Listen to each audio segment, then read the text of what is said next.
एक परछाई की तरह मैं हूं और मैं नहीं। मशहूर कवि जलालुद्दीन मोहम्मद रूमी की लिखी ये लाइन जब हम किसी अपने से कहते हैं तो संभवतः इस सेंस में कहते हैं कि मैं नहीं होकर भी साए की तरह तुम्हारे पास हूँ। लेकिन जब ये लाइन हम अपने आप से कहते हैं तो शायद खुद से सवाल पूछ रहे होते हैं कि क्या मेरे होने के कोई मायने हैं, क्या मेरे नहीं होने से कोई फर्क पड़ेगा। यही सवाल करीब 8 महीने पहले यानी 26 अक्टूबर 2019 को सुशांत सिंह राजपूत ने ट्विटर पर पूछा था। यह आखिरी ट्वीट था जिसमें सुशांत ने अपने मन से कुछ लिखा था। इसके बाद के जो उनके सारे ट्वीट्स हैं वो या तो रीट्वीट्स हैं या किसी फिल्म, गाने या ब्रांड के प्रमोशंस के हैं। सुशांत के सुसाइड की खबर के बाद कहा जा रहा है कि उनके इस ट्वीट से डिप्रेशन में होने का संकेत मिल रहा है। पुलिस की जांच में पता चला कि सुशांत करीब 6 महीने से डिप्रेशन में थे।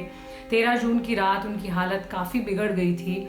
उनके कुछ दोस्त उनके घर उनको संभालने के लिए वहीं रुके थे। 14 जून की सुबह कई बार बुलाने के बाद भी जब उनके कमरे का दरवाज़ा नहीं खुला तब डोमेस्टिक हेल्प ने जाकर देखा सुशांत अपने कमरे में फांसी के फंदे पर लटके मिले। इसके बाद पुलिस को घटना की सूचना दी गई। सुशांत ने टीवी से अपना करियर शुरू किया था। कुछ शोज में छोटे किरदार निभाने के बाद उन्हें पवित्र रिश्ता नाम के सीरियल में मानव का लीड रोल मिला। इसके बाद फिल्म काय पोचे से उन्होंने बॉलीवुड में एंट्री ली।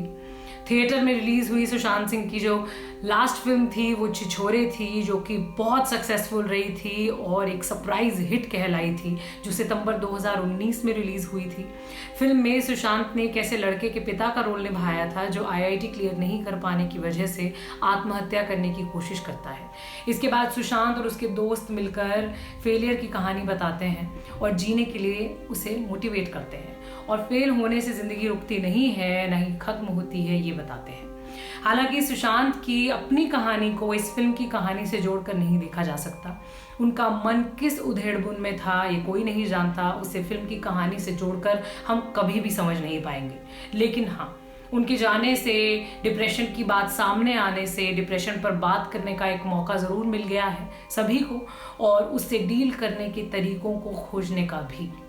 ये खबर यहीं तक देखने के लिए शुक्रिया। आप कुछ राय रखते हो अपनी तो ज़रूर आप कमेंट सेक्शन में लिखें। बाकी डिप्रेशन पर कोई बात हो रही है तो आप बताएं, उनकी कोई फिल्म आपको याद है तो बताएं, आप क्या महसूस कर रहे हैं ये भी लिख सकते हैं। शुक्रिया।